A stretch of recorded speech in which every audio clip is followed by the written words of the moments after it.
What's up, everybody? Peter McKinnon here, and today I punched myself in the face. Let's rewind that. Today I punched myself in the face. Peter McKinnon here.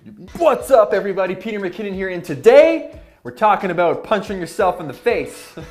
I can't even say it. It's the 200K face punch special, literally. We hit 200K. How amazing is that? Woo-hoo-hoo-hoo! So insane, guys. A couple weeks ago, I made the 100K video and I joked like, at 200K, I'll punch myself in the face. And then that quickly became a trending hashtag in the comments, 200K face punch. I couldn't let 200K come and go without actually punching myself in the face or making mention of it somehow. So I figured, why not actually punch myself in the face, but fake it, and then teach you guys how to do the same thing. So kind of like a fun tutorial, thank you, punching. I don't need to explain myself, you guys get it. See, look how good does that look, by the way? My wife did that in like 90 seconds. I felt like she's trying to remove my eyeball while this was happening. I don't know how people do insane. Like it's like she was digging for something in my socket. It was just ridiculous. Okay, so how do we make it look like you actually punched yourself in the face? A little bit of computer magic, a little bit of acting, a camera that can shoot 24 frames a second because that's a nice cinematic kind of natural motion blur frame rate that looks good for this sort of thing. A couple sound effects. I actually recorded my own in the gear room there with an acoustic blanket and a Zoom H4n field recorder. It's pretty easy to do. I just simulated punching myself in the face with like a little bit of a I'll drop a couple links in the description so you can download a couple of the sounds that I made for free, and I'll link to where you can get some of the sound effects as well so that you can add them to your own videos. Let's go into Premiere. I'm gonna teach you guys how to do this. Doesn't take very long at all. You just need the ingredients. When you have everything, woo, you can whip it up real quick, okay? So, let's go. Okay, so once you've done that and you've recorded your clips, bring them into Premiere. I'm going to show you the clip that we are going to use. It's actually the first one. It looks like this. Let's drag in that raw clip here, zoom in a little bit so you can see it, and play forward. Boom.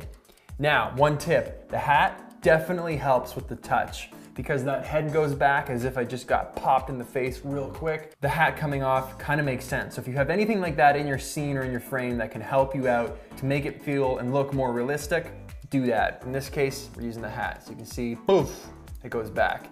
Now, I probably could have done this several times. I just did it twice and then I had like an instant headache from the whiplash. So, yeah, so I was like, you know what, this is fine. I'm gonna go with this. What we need to do is find a frame right before I would technically hit myself in the face, which is right here. Because the next frame is technically me reacting to already have been hit in the face, right? So if we go back frame by frame, fist comes up, boom, that's where I get hit in the face, and then my head goes back and reacts to it. So the first thing we're gonna wanna do is find that frame right there where I'm hitting myself in the face. We're gonna hit B for blade, we're gonna cut that, and we're gonna go forward one frame and we're gonna cut that again.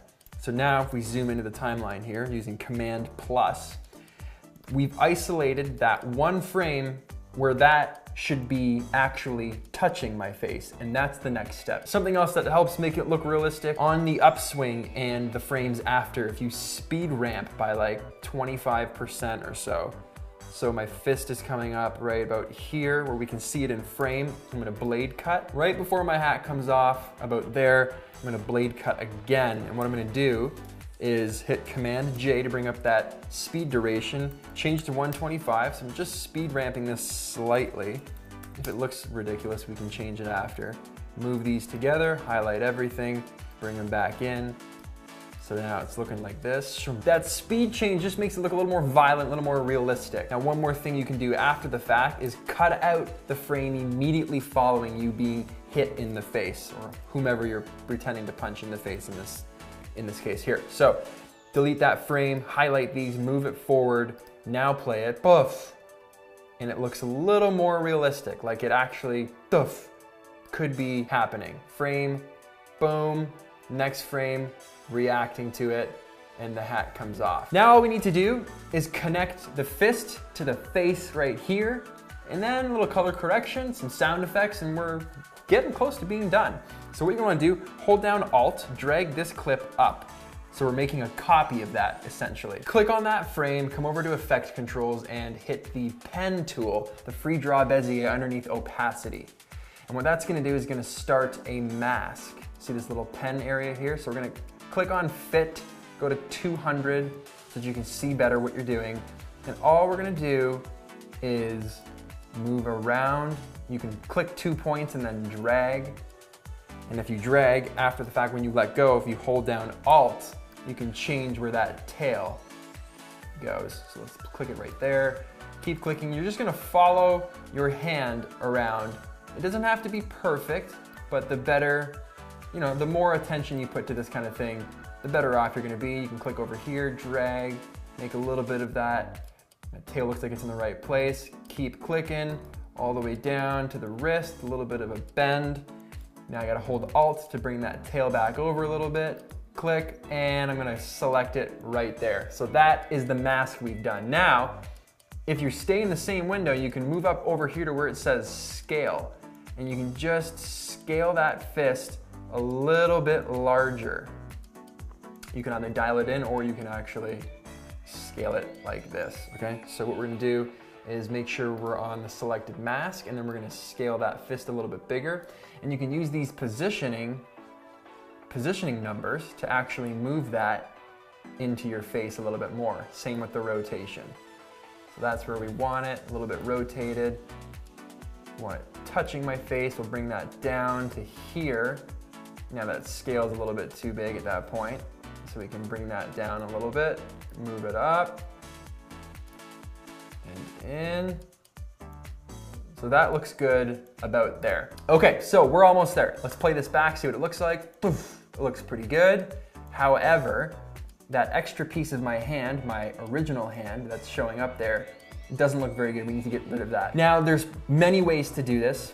A lot of people do this in After Effects. I've done it in After Effects as well. I'm just trying to keep this pretty basic for people that only use Premiere Pro or they only use this editing software. But I'm gonna actually export this frame and open it up in Photoshop. And then from there, I'm going to clone out and fix that extra hand so that it's gone. And then I'm gonna bring that frame back in and put it right here. Because this is only one frame, I don't need to do that multiple times. I only need to do it once. So we're gonna highlight that, come over here underneath your playback screen and click this camera button. It's called Export Frame. And there's a little shortcut beside it. So if you were just to hit Shift N, it would do that as well. So you can name it Face Punch Clip. And we will have that as JPEG, save to desktop, hit OK. Command H to hide this, drag that right into Photoshop, and here we are. So I'm gonna hit S for clone stamp, and I'm just gonna clone stamp over that shelf that's behind it. Now, if you do this on like a clean wall or something with not a very busy background, much easier. Another tip, if you want to avoid having to do this, a straight punch, you pretty much avoid the whole thing, because you can just scale that fist up, move it over a little bit, it blends into the rest of the forearm. It's a tip that actually, this is a technique that I picked up years ago from Andrew Kramer over at Video Copilot. So you can actually just extend that fist that blends into the arm, and then you don't have to worry about messing with the background like this. So this is an extra step that I'm doing only because that hand shows up a little bit too much. So if you don't have that issue, if when you scaled the fist or whatever it is that you're scaling up to make it look more realistic, if the background's fine, skip this part. You don't need to do this. But because I rotated that fist, it's showing my other fist behind it, and I've got this shelf and this wall.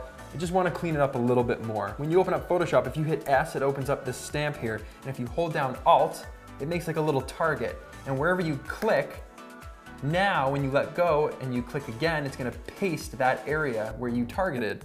So if we're clicking Alt and we're pasting this area to the left in front of my hand, okay?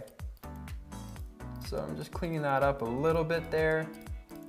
Essentially, I'm erasing the hand that was behind. And we just want to try to make it look as realistic as possible. Now remember, this is only one frame.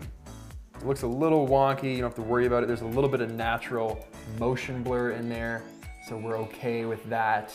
That is fine. If you want to use the liquify tool, you can come over here to filter liquify. And what that's gonna do, when we zoom in here, we have the forward warp tool on. If you just hit W, you'll get that. Depending on the brush size, we can move that hand up and down to make it work best for us. We can bring that wrist out a little bit, bring that wrist in here, change it up. We can even drag the face to smush it a little bit, just so it looks like I'm actually being punched, and it smushes in a little bit to my face, just for some realism, which looks good. Happy with that, hit okay. You're gonna save that image, save it to the same name you did before, just replace it, hit okay.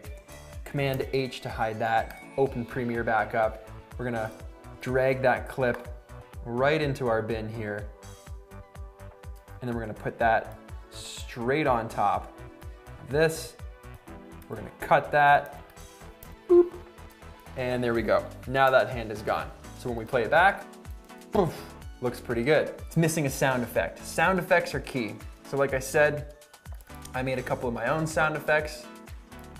Here's one to listen to. Not bad. So we can in and out. These are all these lines are different takes. We hit I for in, O for out. I'm selecting just this take. I'm gonna drag that down to the timeline here, line it up. Now if we see how that sounds, pretty good. The volume could be lowered a little bit, so we'll drag that down. Okay, not bad. The last thing I like to do is drop a little swoosh sound effect in there. It's optional, you don't have to do it, but it just kind of gives you a bit of an audible build-up right up to the punch.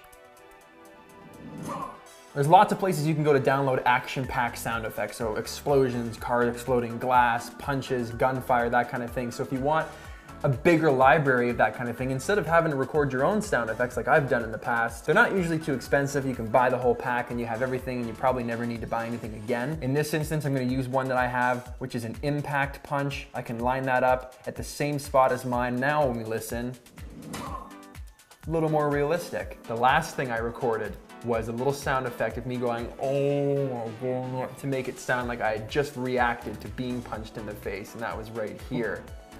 In, oh my God, out. You drag that right over here to the reaction. Oh my God. Now you just gotta line that up. Right about there is where it would start, and this is what it would sound like. Bring that volume down a little bit. Oh my God. Throw a little bit of color correction on there, and now we've got a finished scene.